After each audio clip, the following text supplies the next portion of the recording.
Buenas noches, ¿cómo están? Bienvenidos a Somos Suyos. Hoy vamos a hablar de un tema muy especial, muy importante. Se los había anunciado hoy y pues por ser Día de la Inmaculada de la Virgen de Guadalupe, perdón, hablando de esta mujer, mujer con mayúscula, a través de ella el Señor nos ha mostrado a la humanidad lo que pensó para la mujer desde el principio, ¿no? La redención de la feminidad y del ser mujer se da en María. Y por eso vamos a hablar de precisamente lo que implica ser mujer en el plan divino. Y traje a un amigo que sabe mucho del tema. Yo admiro muchísimo su conocimiento de la mujer. Le gusta muchísimo el tema de la mujer. Lo ha estudiado un montón, realmente lo ha estudiado un montón. Y a mí me ha ayudado a entender muchísimas cosas de mi propia experiencia al ser mujer. Eh, Creo que tiene una capacidad impresionante para leer a la mujer. Hola María Paula, gusto saludarte y a todos los amigos de Somos Suyos. Es una bendición estar aquí y gracias por la invitación. No, a ti por decir que sí, gracias, gracias, gracias por sacar el tiempo. Pues yo sé que todo el mundo te conoce, más o menos los que se están conectando, pero por si acaso, si quieres hacer una presentación breve sobre quién eres y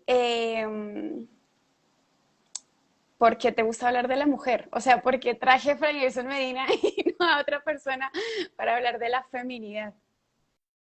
Esto suena un poco raro, ¿no? Así planteado suena un poquito raro.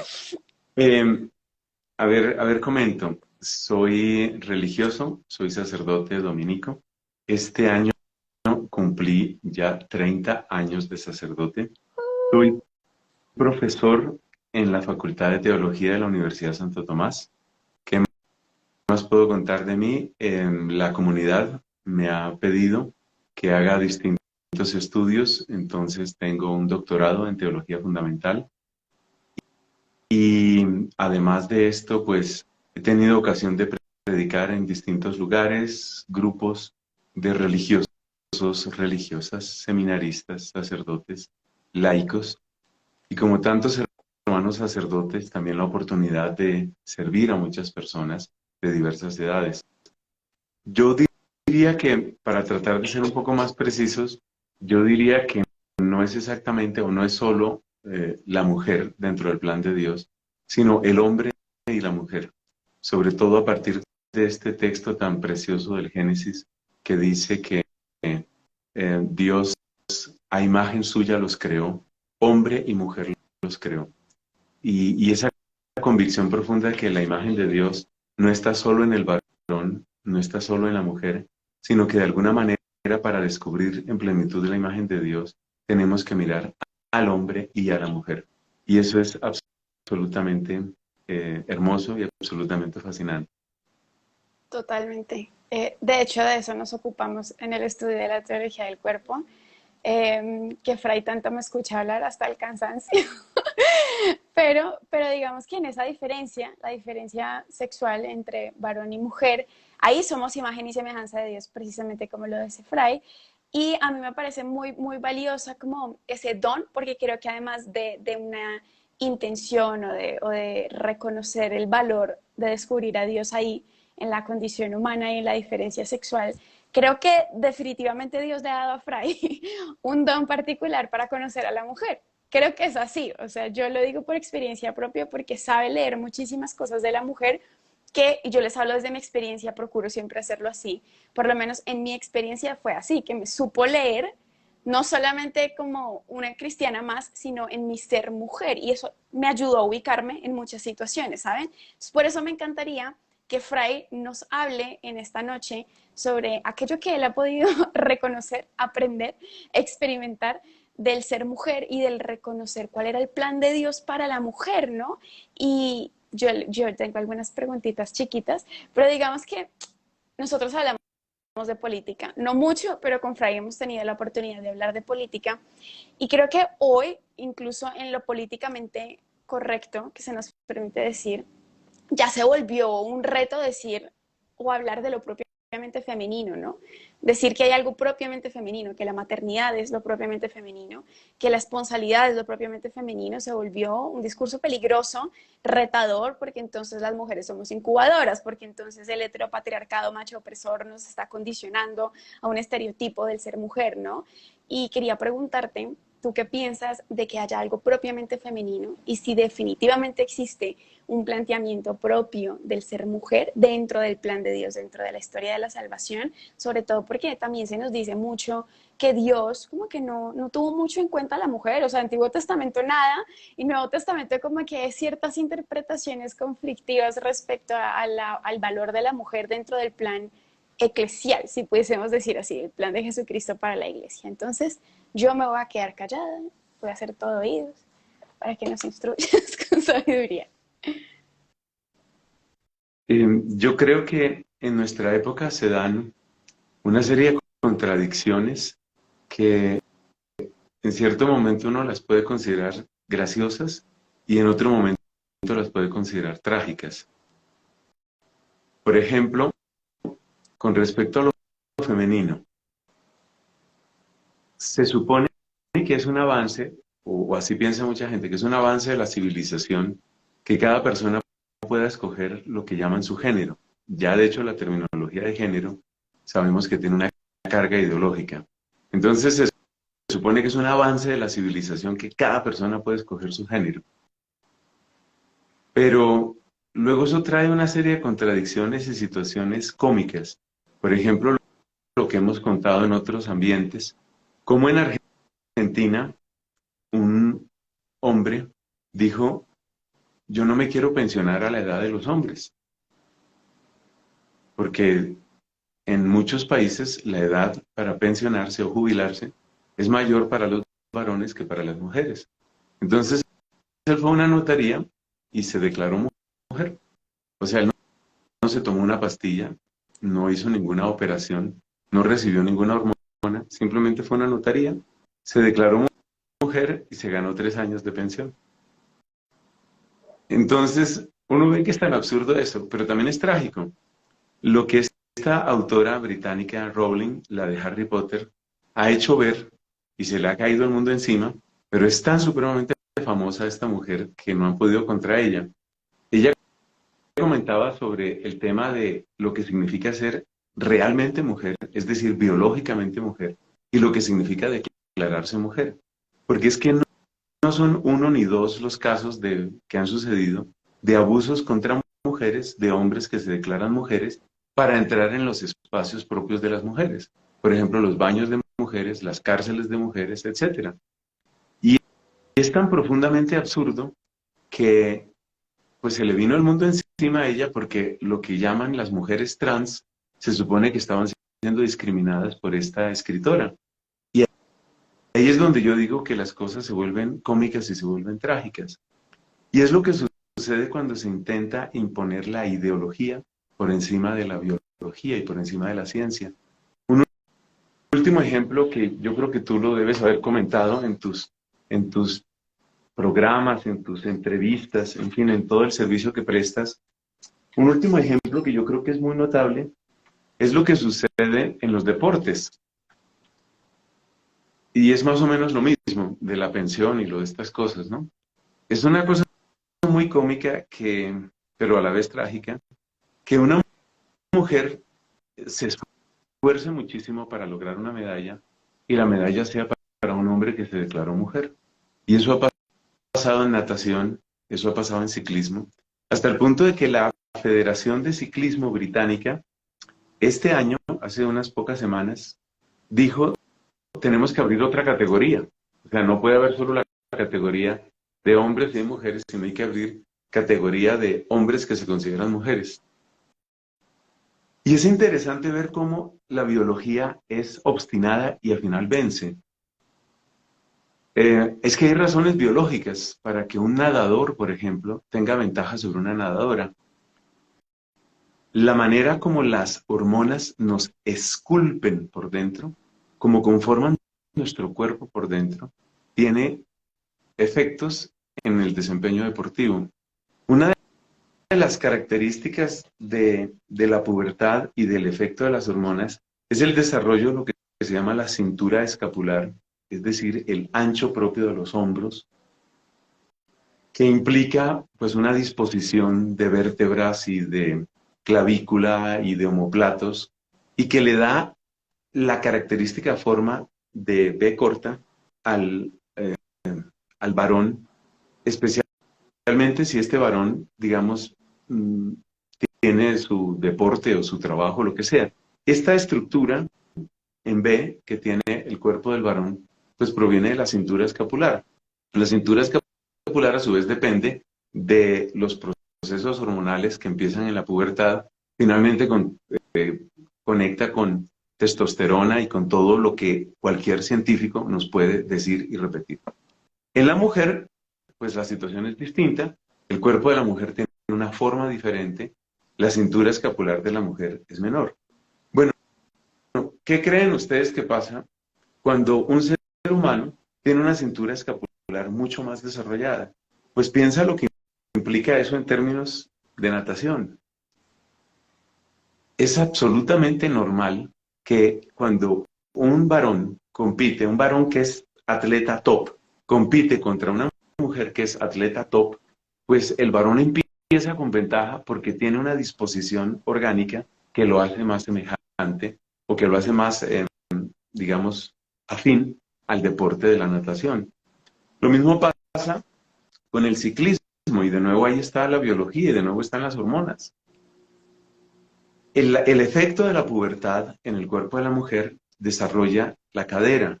El desarrollo de la cadera tiene un propósito muy específico que ningún biólogo puede negar. Este propósito específico es abrir espacio suficiente para que nazca una criatura. Ese es el propósito biológico. Es decir, podemos ser los científicos más ateos, los evolucionistas más cerrados y llegamos a esa conclusión. Para eso sirve que la mujer tenga una cadera así. Y luego los mismos evolucionistas, la inmensa mayoría de los cuales son ateos, entonces nos hablan de cómo esa forma característica del cuerpo femenino, es decir, el desarrollo de la cadera y el hecho de que tenga una cintura escapular menor, más otras características de su metabolismo, dan la forma típica del cuerpo femenino, que a veces se describe como cuerpo de guitarra, esa forma que tiene la cintura y tiene la cadera. Bueno, eso nos dicen los evolucionistas, produce una respuesta de gusto, de agrado o de deseo en la inmensa mayoría de los hombres. Es el tipo de cuerpo que le gusta a la inmensa mayoría de los hombres. Pero volvamos al ciclismo y veamos lo que esto implica.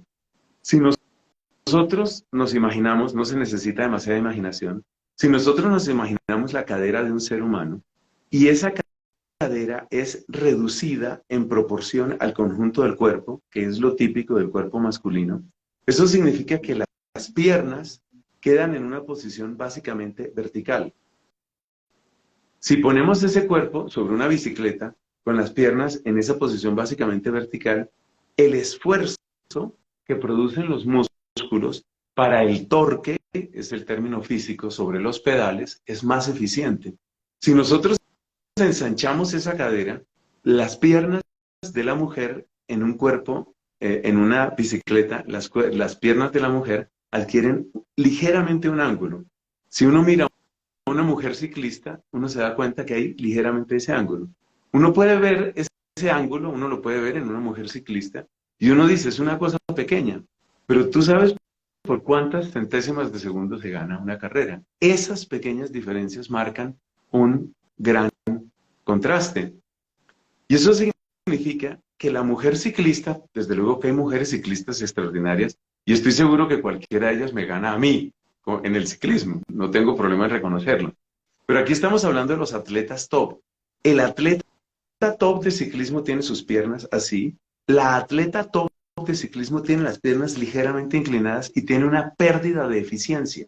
Esa pérdida de eficiencia en el cuerpo femenino hace que desde el principio sea injusto poner a competir un cuerpo masculino top con un cuerpo femenino top en términos de ciclismo. La biología termina diciéndonos somos distintos. Y luego están otros elementos elementos biológicos, la lista es larga, bastante larga, pero quiero citar algunos de los que me han parecido como más interesantes y más representativos. Tomemos el caso del metabolismo. El metabolismo es distinto en el hombre y en la mujer. En parte, ese metabolismo es distinto en la mujer por la escultura interna que hace el metabolismo. Cuando se piensa que la transferencia o la transformación de un hombre para que se vuelva mujer o de una mujer para que se vuelva hombre es asunto de silicona y de bisturí, estamos cometiendo un error tan craso porque eso se llama escultura externa. El bisturí y la silicona quitan o agregan desde fuera, pero la manera como nosotros los seres humanos estamos hechos es la escultura interior. Nosotros somos esculpidos interiormente. Una mujer no tiene que empezar a preocuparse a los 12 años, por ejemplo, o a los 11, 12, 13, cuando está en su desarrollo en plena pubertad. Una mujer no tiene que preocuparse, Dios mío, ¿ahora qué hago? ¿Qué hago para que me salga cadera? ¿Qué hago para que me salga cadera? Bueno, pues. La mujer no se preocupa de eso. Lo puede padecer si no le sale suficiente cadera. Pero la mujer no se preocupa de eso. Entonces, eso quiere decir que la mujer está siendo esculpida interiormente, básicamente por su sistema endocrino, por sus hormonas y por su metabolismo. Ojo con la palabra metabolismo, porque el metabolismo determina, entre otras cosas, en dónde se van a producir los depósitos de grasa. Y los depósitos de grasa son los principales escultores del cuerpo femenino. Por eso, y esto es muy doloroso decirlo, una mujer que padece demasiada hambre o una mujer anoréxica, de hecho empieza a perder muchas de las características típicas o más comunes del cuerpo femenino. Entonces, esa es, digamos, esa es la biología, así es como funciona, exactamente así es como funciona. Y, por ejemplo, esa biología implica que el porcentaje, no estoy hablando de la cantidad absoluta, sino el porcentaje de masa muscular en el cuerpo femenino es menor que el porcentaje de masa muscular en el cuerpo masculino. Las razones profundas de eso, es decir, ¿para qué le sirve a la mujer tener una proporción menor de masa muscular? Es un asunto que se puede conversar o discutir, pero cada uno de los datos que estoy dando en esta conversación contigo y con todos los amigos que se están conectando, todos los datos que estoy dando aquí son absolutamente científicos. Cualquier biólogo, cualquier médico, cualquier persona que estudie esto puede ratificar exactamente lo que estoy diciendo. Entonces, ¿qué quiere decir eso? Eso quiere decir que la fuerza física va a ser diferente en proporción al tamaño.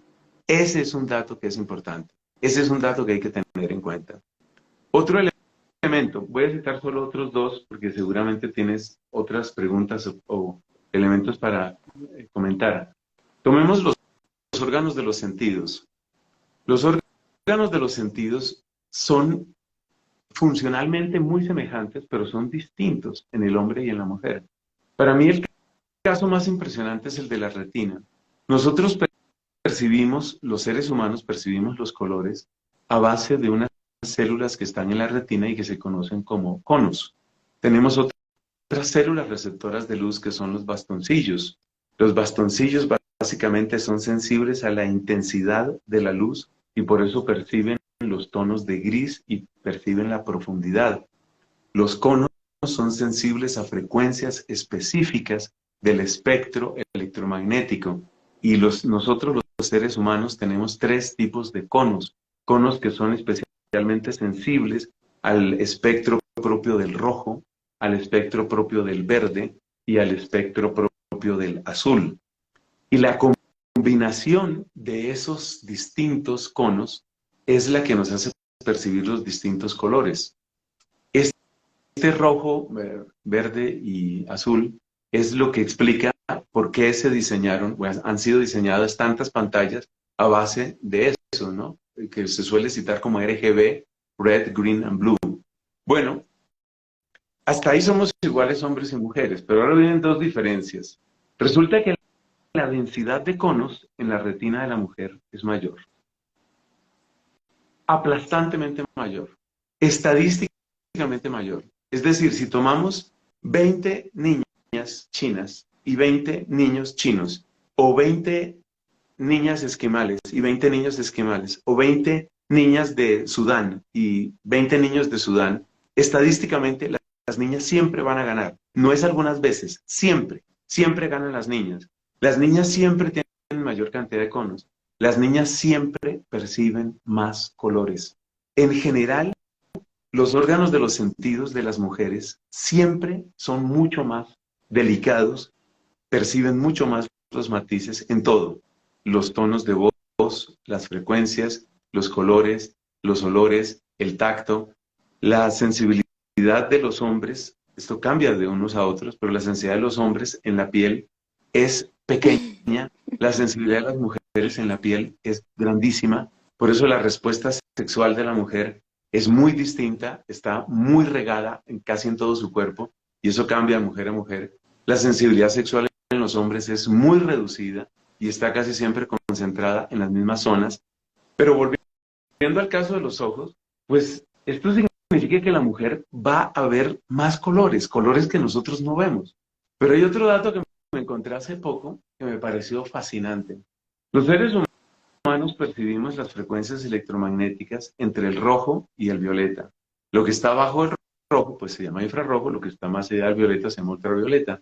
Los seres humanos no percibimos infrarrojo. No hay seres humanos que perciban infrarrojo. Muchos animales sí perciben infrarrojo. Por ejemplo, el mosquito que no te deja dormir por la noche, ese sí percibe infrarrojo, y tú no. Bueno, los seres humanos, ni hombres ni mujeres percibimos infrarrojo, pero sí hay seres humanos que perciben alguna parte del espectro ultravioleta. Ven más allá del violeta. Todos los seres humanos que se conocen, que perciben más allá del violeta, absolutamente todos son mujeres. Todos esos seres humanos tienen conos distintos en su retina y todos son mujeres. Entonces, cuando uno empieza a recorrer esto, y todavía me hace falta hablar del cerebro, del cuerpo calloso, del desarrollo de la voz, de las interacciones de las hormonas, del el papel de la tiroides, del papel de la hipófisis. Todos estos elementos están gritando, no están diciendo, están gritando que somos distintos, muy distintos. Y todo esto que está gritando que somos distintos, una ley, ¿cómo la puedo llamar? Solo la puedo llamar una ley estúpida o una ley interesada. Una ley dice que ahora yo me declaro, soy mujer. Eso no cambia los conos de mi retina, eso no cambia mi sistema hormonal. En la Federación de Ciclismo de Gran Bretaña, me da casi ternura, en la Federación de Ciclismo de Gran Bretaña dijeron, y en el Comité Olímpico Internacional, dijeron, para que un hombre pueda competir en competencias de mujeres, es necesario que registre niveles de testosterona semejantes a los niveles de testosterona de las mujeres por lo menos durante un año completo. Porque las mujeres pues también segregan testosterona más o menos entre 15 y 20 veces menos de lo que generamos los hombres. Entonces, se supone que para que un atleta pueda competir en competencia femenina, este hombre tiene que registrar un nivel de testosterona que esté en el 4%, entre el 4 y creo que es como el 8% de lo que tiene un varón adulto normal. Bueno, normal. Ahora van a cancelarnos aquí.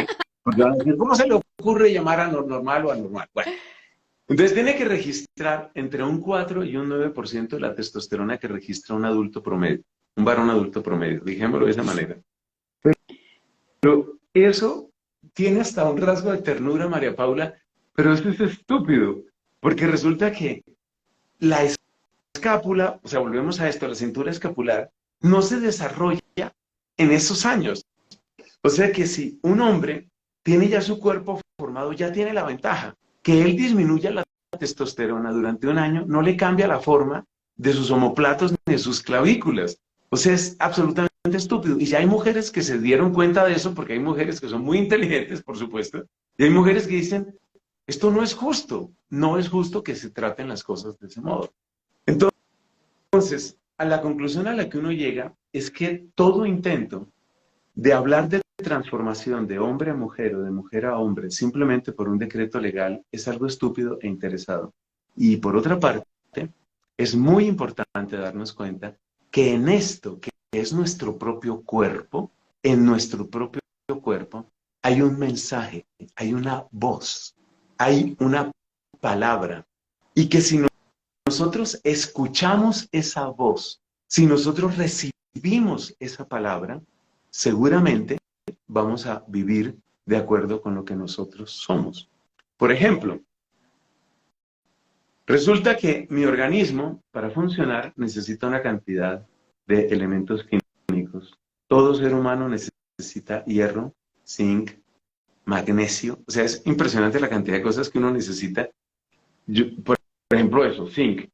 O sea, yo necesito zinc, y necesito calcio, y necesito potasio, y necesito sodio, una cantidad de cosas. ¿Qué pasa si una persona dice, pues yo soy un ser humano, pero yo creo que yo no necesito potasio? ¿Qué le va a pasar a ese ser humano que dice, yo creo que yo no necesito potasio? Pues resulta que la transmisión de las señales nerviosas dentro del cuerpo humano requiere de un sistema que se conoce en biología como la bomba sodio-potasio. Si se presenta una descompensación seria entre sodio y potasio, la persona empieza a registrar calambres terribles con el problema de que uno de esos calambres puede dar aquí, en esta zona de aquí que se llama el corazón. Y eso significa que la persona se puede morir. Es decir, si tú no escuchas tu biología, si tú no escuchas tu cuerpo, te estás poniendo en la ruta de la muerte. Pues el ejemplo que doy es este del sodio y del potasio. Pero eso es para decir que todos somos llamados a escuchar nuestro cuerpo, a escuchar nuestra biología. Y que es absurdo que una persona no oiga su biología. Y ahora sí, mi último ejemplo. Mi último ejemplo es, supongamos que una persona dice, mira, yo no necesito las dos manos. ¿Para qué necesito dos manos? No las necesito. Y va donde un médico y dice, señor médico, córteme esta mano porque no la necesito. Realmente yo solo con esta puedo hacer todo. Ese médico inmediatamente remite a ese paciente al psiquiatra porque quiere quitarse una mano. ¿Por qué, en cambio, llega a ponerse de moda quitarse los senos, quitarse los testículos, cambiarse los genitales? ¿Por qué eso no es visto como un problema psiquiátrico? Básicamente por la presión de lobbies, de distintos lobbies que tienen sus intereses políticos. Básicamente por eso. Esa es la razón. Entonces me parece interesantísimo este enfoque que, fíjate que no hemos mencionado a Dios en todas estas intervenciones, en todo lo que he dicho, pero simplemente es nuestro cuerpo el que lo está diciendo. Y es el cuerpo el que nos está diciendo cuál es la ruta de nuestra realización, de nuestra felicidad, de nuestra salud. Es el cuerpo. Un sacerdote que atendía a personas como ejercicio pastoral, como servicio pastoral, atendía a personas metidas en asuntos de transexualismo en Hong Kong, me decía, la vida media de estas personas no alcanza los 45 años. Todos mueren antes de los 45 años. Yo me quedé triste y aterrado y le pregunté por qué. Y me dijo, el cuerpo humano no está hecho para recibir un permanente bombardeo de toda clase de hormonas y toda clase de sustancias y toda clase de esteroides. El cuerpo humano no está hecho para eso. Empiezan a colapsar el hígado, los riñones, el páncreas. Luego se produce un choque sistémico, la persona se empeora. Todo lo que trató de hacer con su cuerpo se arruina y es la muerte más miserable que se pueda imaginar. Yo creo que hay un mensaje ahí. Y para los que somos creyentes, ese mensaje finalmente proviene ¿de quién? De nuestro Creador, de nuestro Dios, de nuestro Señor. Es Él el que nos está hablando ahí. Es Él el que nos está diciendo, los hice así y los hice con amor. Descubra cada uno la bendición que tiene. Amén, aleluya. Em, para, antes de la otra pregunta, pues me gustaría como concluir eso que dices, porque creo que una conclusión muy linda que saco de ahí es que generalmente cuando se nos pregunta a los que somos creyentes, incluso cuando no justificamos nuestros razonamientos respecto al por qué no estamos de acuerdo con un enfoque biologicista o de género, cuando hablamos de educación sexual, por ejemplo, o de políticas públicas en educación sexual, o de derechos sexuales y reproductivos, generalmente es que suena muy fuerte decir no, es que realmente esto es discriminatorio o es que él no tiene el derecho de autopercibirse como quiera, porque creo que las dos cosas se reducen a la autopercepción y a la libertad, ¿no? Yo me puedo autopercibir como yo quiera porque soy libre, ¿no? Y cuando nosotros vemos la realidad fáctica, o sea, los hechos concretos de la vida de estas personas en salud integral, salud mental, salud física, la propensión que después desarrollan a cáncer, a muchísimos problemas, uno se da cuenta que la verdadera libertad es cuando tu autopercepción corresponde con la realidad. Pero es que esa autopercepción, cuando violenta tu realidad, es una injusticia. O sea, en el fondo nosotros no denunciamos que no se, es decir, que sea imposible que hayan tendencias homosexuales o estemos negando que existe la disforia de género, porque es una realidad dolorosa y esas personas sufren muchísimo y deben ser atendidas y ayudadas integralmente. Pero proponerles la idea de que la sexualidad biológica no tiene nada que ver con su persona y que el género es algo como un constructo cultural o social que se cambia, es una profunda injusticia porque además la visión antropológica de la persona se reduce a lo externo, a lo genital, que era lo que decía Simone de Beauvoir, que empezó esa tercera ola del feminismo que nos tiene como nos tiene en el feminismo actual. No se nace mujer, llega una a hacerlo. Cuando se dice no se nace mujer, llega una a hacerlo, mutílenme los genitales, pónganme un injerto de pene que igual nunca va a funcionar. Yo he escuchado casos de mujeres que hacen la transición, ¿no? La famosa transición, les ponen una especie de prótesis de un pene y tienen que bombeárselo para aparentar una erección, pero nunca van a tener ni sensación. Es decir, es muy dolorosa la situación de una persona que tiene que pasar por esto, cuando se le impone además al contribuyente pagar con sus impuestos ese tipo de procedimientos, y lo que se le hace al corazón humano es una injusticia. Pero por otra parte, creo que esa autopercepción no se da solamente en términos de género o de transexualismo o de salud sexual y reproductiva, sino que como tú bien lo decías, la teología del cuerpo de San Juan Pablo II nos ha enseñado que el cuerpo es una especie de mapa teológico, ¿no? Dice San Juan Pablo II, el cuerpo revela a la persona, revela los misterios escondidos de Dios. Tanto el cuerpo del varón como el cuerpo de la mujer nos revelan cuál era el plan de Dios para nosotros desde el principio. Pero creo yo, y a mí me ha pasado y tú me has ayudado a ver muchas de estas cosas, que la autopercepción muchas veces sobre nosotras mismas es terrible. O sea, lo que nosotras pensamos que implica ser mujer, sobre todo creo que también en un ámbito de la espiritualidad católica en la que buscamos la radicalidad en la fe. Entonces, yo solamente sirvo o funciono en el plan de Dios para ser mamá, para quedarme en la casa, para obedecer a mi esposo, para como que nuestra autopercepción también está un poco desviada a veces porque no reconocemos esto que somos. Y por otra parte, el varón y yo que atiendo matrimonios y que doy charlas de sexualidad matrimonial y demás, la queja del varón respecto a su esposa o a su mamá o a sus hijas es: la mujer es una criatura incomprensible, imposible de entender, insoportable. O sea, hay cosas que la sobrepasan, siente mil cosas al tiempo, se les dificulta un montón desconectarse, se les dificulta un montón renunciar a la memoria y a todas las ofensas de las que se acuerdan. O sea, les parece que entender a la mujer es una tarea imposible y que es una criatura como un unicornio por allá, que mejor tenganla ya muy bonita, muy hermosa, pero como complicada, como compleja. Y creo que en las relaciones interpersonales, en las que vivimos el mandamiento del amor, ¿no? Ámense los unos a los otros, pero ¿cómo voy a amar a la mujer si no la conozco? Y lo más duro es cómo voy a amarme a mí si en mi ser mujer no me conozco y no reconozco aquello que Dios ha pensado para mí al hacerme mujer. Yo muchas veces me le he quejado a Fray y le he dicho: oye, a mí me parece súper injusto que Dios no me haya hecho hombre. No se escandalicen. Pues yo le decía: yo sería padre, o sea, sería sacerdote, todo sería más fácil, no tendría cólicos cada mes. Además, yo me le quejo un montón a Fray como: estoy cansada de tener cólicos, estoy cansada de esto, estoy cansada de lo otro. Ser hombre sería tan fácil, tan tranquilo. Claramente Fray como que me sienta y me corrige sobre la belleza que implica el ser mujer y estas autopercepciones dañinas que tenemos, pero me encantaría que nos hables un poquito de eso, ¿no? Como de la autopercepción respecto al plan de Dios, tanto para el varón, porque es importante conocerlo propiamente femenino, como para nosotras, ¿no? O sea, ¿qué pensó Dios cuando pensó a la mujer criatura compleja y muchas veces incomprensible, ¿no? En su biología, en su anatomía, en su neurología. Sí, sí, sí entiendo bien tus palabras y me parece muy, muy bueno el giro que le das a la conversación. Es algo así como dejemos de pensar solo en el tema de la transición y miremos a cada uno dentro de lo suyo. y las dificultades de autopercepción y también de heteropercepción. Es decir, mujeres que pues se sienten mujeres y se saben mujeres, hasta ahí vamos bien, pero luego se encuentran con la complejidad que implica todo esto de ser mujer. Esto tiene varias capas, hasta donde yo he visto, querida María Paula, esto tiene varias capas.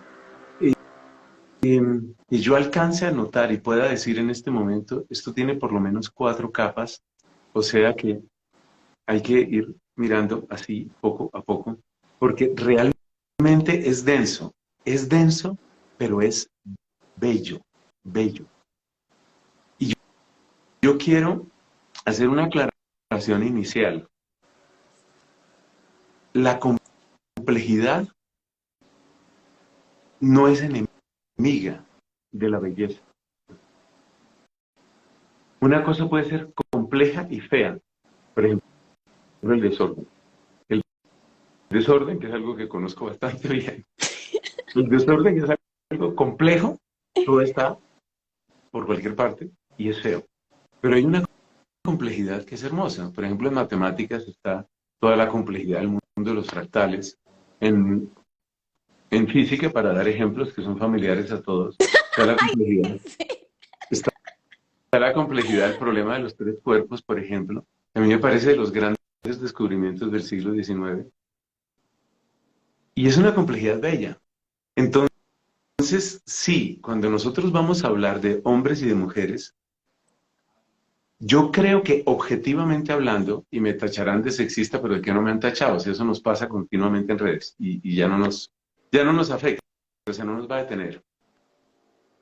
Cuando nosotros hablamos de complejidad, objetivamente la mujer es más compleja que el hombre. Sí es más compleja. Pero esa complejidad mayor trae ventajas y posibilidades y trae también inconvenientes y problemas y sufrimientos. Entonces, el primer punto, la primera capa que hay que quitar, me parece a mí, es la capa de la complejidad. Quitarnos la idea de que la complejidad significa algo feo. Los múltiples estratos de conciencia, de sensación, de memoria, de imaginación, de semántica que maneja la mujer, clarísimamente son complejos, son más complejos que nosotros. Y se desarrollan a una velocidad que para uno como varón, si uno es un varón observador, yo trato de serlo, son un espectáculo, o sea, es un espectáculo de belleza. Yo me he encontrado con niñas que a los 6, a los 7 años, utilizan lenguajes de una complejidad, con unos matices tan delicados, que muchas veces solo los varones adultos, y no todos, logran percibirlos. Eso es una riqueza muy grande, eso es una riqueza muy grande. Por ejemplo, la complejidad, esa complejidad que hay en la retina femenina, de la que hablábamos ahorita, hace a la mujer una lectora de rostros y de emociones que la mayor parte de los varones jamás alcanzaremos. O sea, moriré sin alcanzar. Es algo impresionante, pero es que el entrenamiento de una mujer en lectura de rostros empieza a las semanas de nacida, demostrado científicamente. A las semanas de nacida, la mujer empieza a entrenarse en la lectura de rostros. Supongamos que un hombre, que aquí no estamos hablando de transición entre sexos, supongamos que un hombre dice, oye, yo quiero entrenarme en esto. ¿Por qué ese hombre jamás le va a ganar a una mujer? Porque la mujer ha recibido ese entrenamiento durante mucho más tiempo proporcionalmente, y porque la mujer ha recibido ese entrenamiento mientras su cerebro crece. O sea, el cerebro de la mujer se estaba formando, y mientras crecía el cerebro, en sinapsis y en conexiones y en neuronas, estaba ella aprendiendo esta habilidad. Es algo, alguien hacía la comparación, es algo como aprender polaco. Resulta que son muy, pero muy poquitos los adultos no polacos que aprenden a hablar polaco de una manera más o menos decente. ¿Por qué?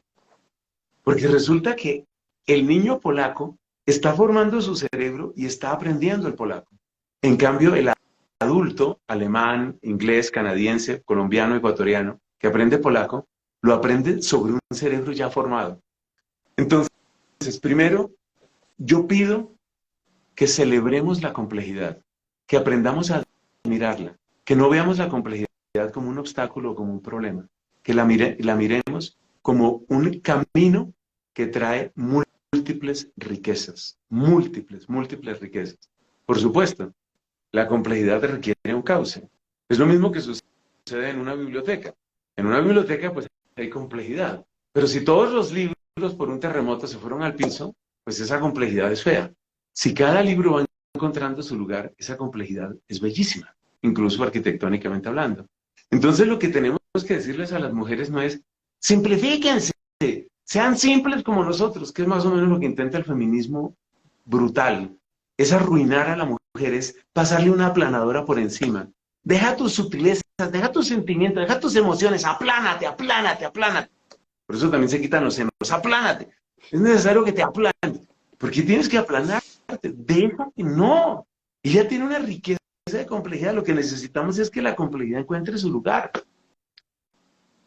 Cuando yo pienso en las santas, muy particularmente en María Santísima, cuánta riqueza, por Dios, en la mente, en el corazón. Nos dice San Lucas, ella guardaba todo eso en su corazón. O sea, tú te imaginas la biblioteca que tiene Nuestra Señora en el corazón, pero es una biblioteca preciosa, bien complejísima. Y te digo una cosa, María Paula, de San José no se dice eso, para que me vengan a decir que la Biblia es machista. Pero bueno, quizás un día, si Dios permite, hacemos un live sobre la Biblia machista o feminista. Me encanta. Por lo pronto, es importante eso. Entonces, primer punto, la complejidad. Segundo punto, hay que recordar, aquí entramos en el tema cerebral, hay que recordar que los cerebros del hombre y de la mujer son distintos. En los dos hemisferios que tenemos todos los humanos en nuestros cerebros están conectados por algo que se llama el cuerpo calloso. La densidad de sinapsis, de conexiones en el cuerpo calloso de la mujer es mucho mayor que la del hombre. En promedio, el cerebro femenino pesa menos, tiene menos masa que el cerebro masculino, pero aún así, el número de sinapsis de conexión de hemisferios es muchísimo mayor. ¿Eso qué significa? Pues ese es el principio de la explicación de la complejidad. Es una de las razones de la complejidad femenina. Eso significa que la mujer tiene la capacidad de relacionar todo a una velocidad, con una amplitud, con una imaginación, con una multidimensionalidad que nosotros los varones, en el mejor de los casos, alcanzamos a percibir que está sucediendo, pero no la podemos replicar. Todas esas conferencias, yo he tenido algunas de ellas, todas esas conferencias, chistes, memes, shorts, reels, todo lo que se ha dicho sobre que los hombres trabajamos en serie, o sea, una cosa, después otra, después otra, después otra. La mujer trabaja en paralelo, es decir, muchas cosas al tiempo. Eso significa que está la sensación, el pensamiento, la posibilidad, la riqueza, el recuerdo, la evocación, la implicación, y todo eso al tiempo. Pues eso tiene que ver con el cerebro. No, por favor, no culpabilices a la mujer y no se sientan mal, mujeres, no se sientan mal. Pero eso, que es un don precioso, hay que educarlo. Hay que educarlo. Porque si eso no se educa, entonces produce cosas como, por ejemplo, la incapacidad de perdonar. Y yo se lo he oído a muchísimas mujeres. Yo no puedo perdonar. ¿Por qué no puede perdonar? Pues tu cerebro es hiperconectado. Claro que hablé una vez de este tema con una mujer muy inteligente ella, y entonces me decía, un momento, Fray Nelson, usted siempre dice que el cerebro de nosotras las mujeres está hiperconectado. No es cierto. Nuestro cerebro está conectado, el de los varones está hipoconectado, que es muy distinto. Pero en fin, como el que está hablando en este momento es un varón, entonces ténganme paciencia. El cerebro de la mujer está hiperconectado desde la perspectiva masculina. Y entonces, ¿qué pasa? Que si la mujer no se educa en su hiperconectividad, pues se va a hacer mucho daño, porque entonces no aprende a manejar los recuerdos, no aprende a manejar los dolores. Mira, yo perdí la cuenta del número de veces que mujeres me dicen, yo pensé que ya había superado esto y no. Yo pensé que ya había perdonado y no. Yo pensé y no. Es por eso, porque tu cerebro está súper conectado. No es entonces tanto mérito que el hombre diga, mire, pasa la página, y por eso algunas conversaciones entre hombres y mujeres yo considero que son insultantes para la mujer, sobre todo si el hombre no tiene en cuenta la complejidad que tiene el ser femenino, o si desprecia esa complejidad. Entonces, por eso muchos hombres utilizan ese lenguaje impaciente que para mí es despectivo y que para mí hay que prohibirlo. Ese lenguaje de, ya, tampoco es para tanto, ya, pasa la página. A ese varón deberían darle por 2 días un cerebro hiperconectado y verás que nunca más vuelve a hablar así. Es ridículo hablar de esa manera. Entonces, parte de la complejidad está en la hiperconectividad femenina. ¿Y por qué esa hiperconectividad existe? Esa es una gran pregunta. Mira, se pueden buscar todas las respuestas. Hoy la ciencia, apelo una vez más a la ciencia, hoy la ciencia termina buscando todas esas respuestas en características evolutivas. Dejemos por ahora la discusión sobre evolución o no evolución, admitamos la hipótesis evolutiva, llamémosla así. ¿Para qué sirve que una mujer tenga órganos de los sentidos plus, super? ¿Que para qué sirve que la mujer tenga un cerebro que conecta todo? Resulta que esa es una bendición impresionante para 2 cosas que tú dijiste ya en esta charla, para la esponsalidad y para la maternidad. Efectivamente, el cerebro hiperconectado de una mamá y los órganos de los sentidos plus de una mamá cumplen una función impresionante en la crianza, porque la mayor parte de los hombres, cuando no logran entender qué le está pasando al bebé, se frustran, se rinden, se impacientan, pero ahí es donde las características plus de las damas entran. La mamá distingue entre 18 tipos de llanto, porque para eso tiene unos oídos súper y tiene un cerebro súper. La mamá distingue entre 18 tipos de llanto, el hombre con suerte distingue entre 3. Entonces, la mamá dice, un momentico, este no es llanto 14, este es llanto 13. ¿Y el llanto 13 qué es? Pues es que el niño es hipersensible a la humedad o al polen y entonces su llanto es una incomodidad. Dice el papá, ah. Entonces, la hiperconectividad es clave. Y para acercarse al misterio femenino, incluyendo el misterio de la mujer sobre sí misma, es necesario valorar esa hiperconectividad, pero también educarla. Entre paréntesis, como no vamos a poder desarrollar ese tema ahora de la educación de la hiperconectividad, entonces, así un paréntesis chiquito, ¿qué es lo que le hace más daño a la hiperconectividad? 2 cosas le hacen daño a la hiperconectividad, especialmente, según lo que yo he podido ver, estudiar, leer, observar. 2 cosas. Primero, la sobreestimulación. Para un cerebro hiperconectado, la sobreestimulación lo que hace es terminar por producir caos. La sobreestimulación es típica del mundo en el que estamos hoy, a través de redes sociales, videos todo el tiempo, música todo el tiempo, etc.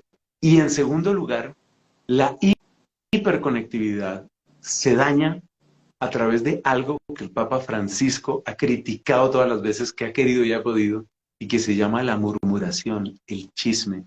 El chisme tiene una capacidad viral, una capacidad para invadir el cerebro. De suyo lo tiene, pero si tu cerebro está hiperconectado, Dios santo, llenar la cabeza de chisme es la manera de arruinar tu hiperconectividad. Es la manera de no poder pensar rectamente, es la manera de aturdirte, es como una droga. El chisme, la murmuración son como una droga. Entonces llevamos 2 capas, la capa de la complejidad y la capa de la hiperconectividad. Pasamos a la tercera capa. La tercera capa es la capa hormonal. El cuerpo femenino tiene todo cuerpo humano tiene una danza de hormonas que es una cosa asombrosa. Pero eso sucede en todo ser humano. Elevemos eso 2 o 3 órdenes de magnitud, eso es lo que vive la mujer. Es demasiada la interacción. No hay endocrinólogo que tenga el mapa completo de cómo terminan de interactuar todas las hormonas unas con otras. Y como esas hormonas, pues tienen que ver, obviamente, con los ciclos propios de la mujer, como esas hormonas tienen que ver, pues, con todo el sistema endocrino, se forma una complejidad muy grande. Muchas mujeres, este no es un mensaje personal, tú sabes cuánto te respeto y cuánto te aprecio, pero muchas mujeres simplemente se impacientan frente a esos cambios hormonales. Desde hace años, yo creo que yo soy de los pocos varones y de los pocos sacerdotes que ha querido darle tanta importancia a la menstruación. Y eso consta en mi blog. En mi blog creo que tiene como 10 años un artículo que escribí sobre eso, que se llama Todos contra la menstruación. Porque desde que yo era niño, el único mensaje que yo he oído, por supuesto yo siendo varón, pero el único mensaje que yo he oído sobre la menstruación es que la menstruación es un problema del cual las bienaventuradas logran librarse en sus manifestaciones externas con los mecanismos de higiene femenina y de manera interna, pues anticonceptivos, y se acabó. Y ya me libré de eso. Es decir, todo es mirar el ciclo de la mujer, que indudablemente es un factor muy importante dentro de esta complejidad que estamos hablando.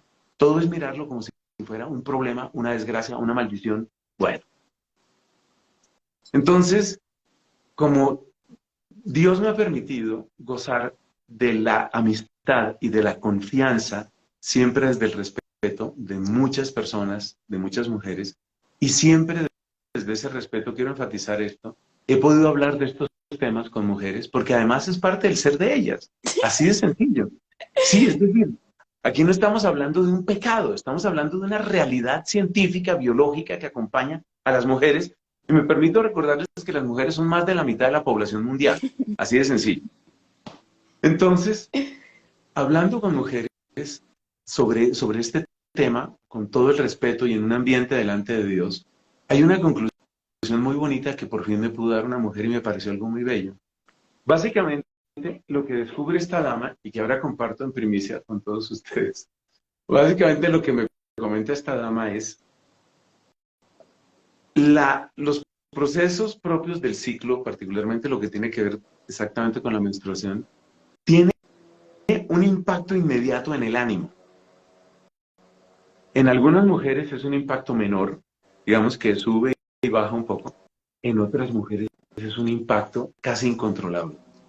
Pasar de la euforia a la tristeza, a la rabia, al fastidio, a las ganas de abrazar al mundo, a las ganas de botar al mundo. No sé a dónde puede botar uno al mundo, supongo que al otro lado de la Vía Láctea. Entonces, esa especie de montaña rusa, vamos a llamarla así, esa especie de montaña rusa, ¿qué papel cumple? Bueno, pues aquí es donde entra la respuesta de mi querida amiga, hablando de cómo ella vive su tema de menstruación, o lo vivía, porque entiendo que en este momento esa etapa de su vida pasó. Entonces, me decía ella, todo ese ciclo, todo ese cambio, da una riqueza en la mirada. Entonces yo me quedo perplejo. ¿Qué significa riqueza en la mirada? La riqueza en la mirada consiste en esto. Mira esto que me parece tan bello, me parece tan de Dios. Porque claro, los que estamos enamorados de Dios, sabemos que Dios no hace tonterías, Dios no hace basura, que todo lo que Dios hace tiene sentido. O sea, nosotros estamos convencidos de eso. Y nosotros estamos convencidos de que, por ejemplo, el periodo de la mujer no es solamente para que sufra, no. Tiene que tener un sentido que va más allá de la simple reproducción. Porque claro, la reproducción es una maravilla, pero la mujer no está reproduciéndose todo el tiempo, ni todas las mujeres se reproducen todo el tiempo. ¿Qué es la riqueza en la mirada? Entonces mira esta explicación tan bonita que me enseñaron. La mirada se enriquece cuando una misma persona va a distintos sitios. Entonces si una persona puede viajar, a mucha gente le encanta viajar, viajar enriquece la mirada, porque te permite conocer distintas culturas, distintas arquitecturas, distinta literatura, etc. Eso enriquece la mirada. Esta es la misma persona recorriendo distintos lugares. Pero ahora, ¿qué pasa si se recorre un solo lugar, pero la persona cada vez tiene una mirada distinta? Entonces, ¿qué le sucede a la mujer durante toda esa esa tempestad hormonal que vive, que incluye deseo sexual, fastidio sexual, bueno, amor, rechazo, fastidio, ya todo lo que hemos dicho. Es como si la persona pudiera tener muchos anteojos. Es decir, aunque su mundo quede quieto, ella está recibiendo nuevos ojos con cada nueva experiencia hormonal. Alguien dirá que eso es romantizar demasiado el periodo, pero es eso. Es decir, estoy viendo, vamos a ponerlo aquí en este entorno en el que estoy, esta es mi habitación, ¿no? Estoy viendo mi habitación, pues eso diría la mujer, ¿no? Estoy viendo mi habitación neutro. Estoy viendo mi habitación en el día en el que quiero amar al universo y darle un beso al universo. Estoy viendo mi habitación el día en el que quiero que todo se desaparezca porque no se esfuman todos. Estoy viendo lo mismo, pero mis ojos están cambiando.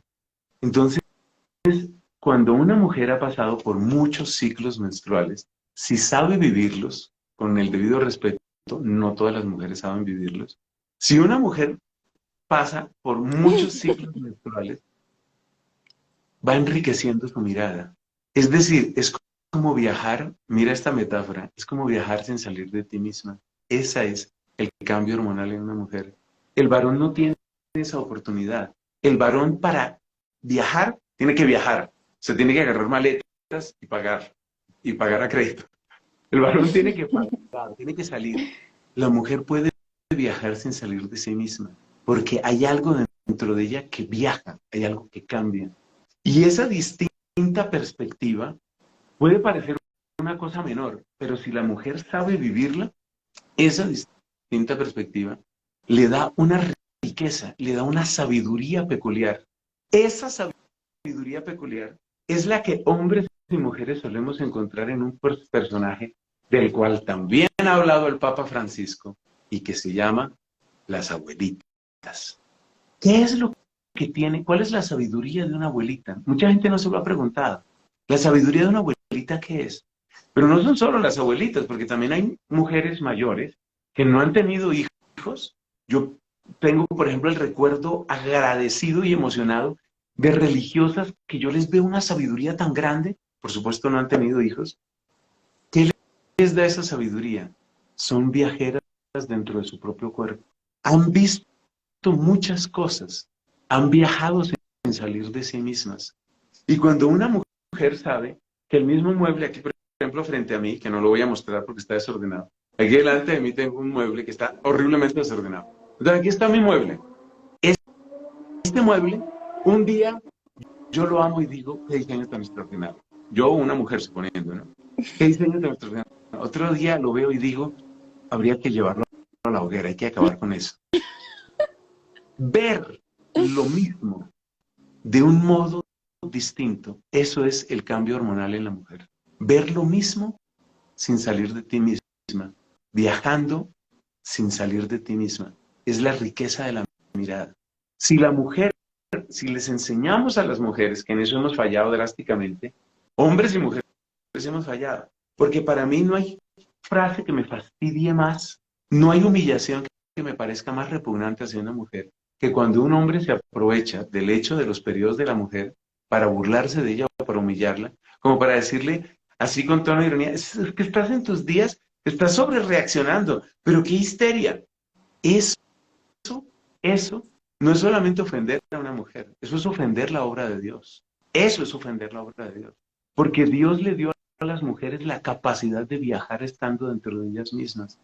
Y esa riqueza es la que uno encuentra en estas mujeres sabias, en las abuelitas, en las mujeres mayores. Y por eso hay algo que muchos hemos sentido, por supuesto que yo también. Y es como un cariño que se siente hacia esas mujeres mayores que finalmente han encontrado la serenidad, que han encontrado la paz. Es decir, han vivido todo el carrusel de las miradas y después de pasar por todo ese carrusel, han encontrado paz. No, esas abuelitas a uno les encanta abrazarlas. Yo estaba este fin de semana en una convivencia con Familia Espiritual, el movimiento que acompañó aquí en Bogotá, con Familia Espiritual. Y una de las cosas que nosotros sostenemos siempre en Familia Espiritual es que queremos todas las edades. Nosotros no queremos clubes de jóvenes ni clubes de profesionales. Los respeto, pero para evangelizar yo prefiero toda la gama. Ay, no, esas abuelitas de familia espiritual, por favor, no me las cambien. Eso de darle un abrazo a una señora de estas que ha sido viajera dentro de su propio cuerpo es una cosa extraordinaria. Y eso permite un modo particular de acoger. Ya han dicho muchos que nadie sabe recibir tanto como la persona que ha sufrido. Nadie sabe recibir tanto.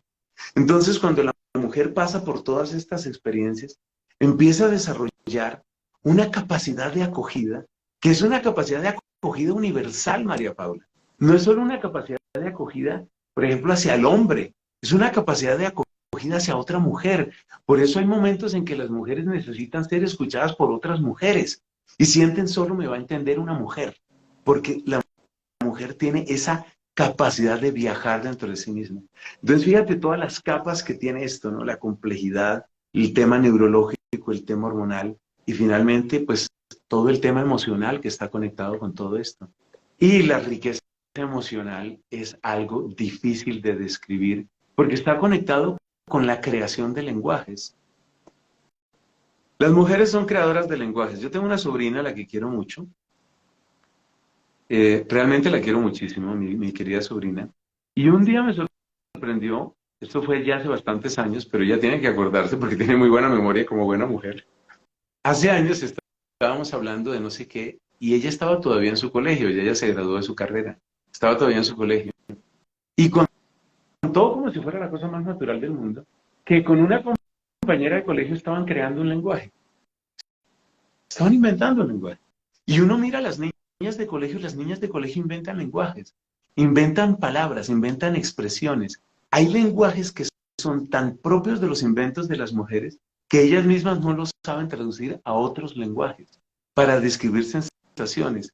Yo me acuerdo de una amiga consagrada que estuvo en el grupo de vírgenes seglares dominicas. Me acuerdo esta amiga consagrada cuando ella hablaba de los lenguajes que ella había creado con amigas suyas. Lenguajes que ella misma no lograba traducir completamente al español, pero que entre ellas entendían. Esa capacidad de creación del lenguaje tiene que ver muchísimo, muchísimo con la crianza y con la responsabilidad.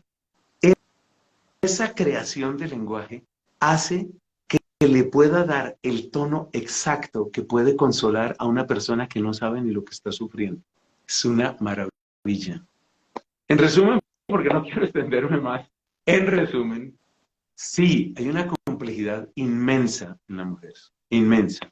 Pero si la mujer aprende a conocerse y aprende a ver lo que tiene de riqueza y lo que tiene de positivo esto, yo creo que todos los días lo primero que le diré a Dios es gracias por mi vida y lo segundo, gracias por ser mujer. Es extraordinario. No alcanzamos a hablar hoy sobre los varones. Es verdad, sí, tenemos algunas cosas buenas. Sí, se puede decir. Una que otra cosa que Sí, decir. tenemos alguna que otra cosa buena, eso es cierto. Pero hay que reconocer, ciertamente hay que reconocer que Dios bendijo a la mujer. Y la bendijo porque Dios puso en la mujer el manantial de la vida. Y por eso la serpiente también atacó a la mujer. Termino con mi frase favorita al respecto. Hacer caer a un hombre es como envenenar un vaso, hacer caer a una mujer es como envenenar un pozo. En la mujer está la fuente.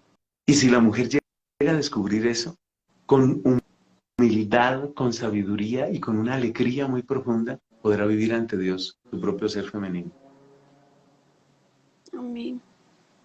Gracias, Fray. Sí, a mí me parece que somos un misterio para nosotras mismas y que vale la pena adentrarnos en ese plan divino para la mujer, ¿no?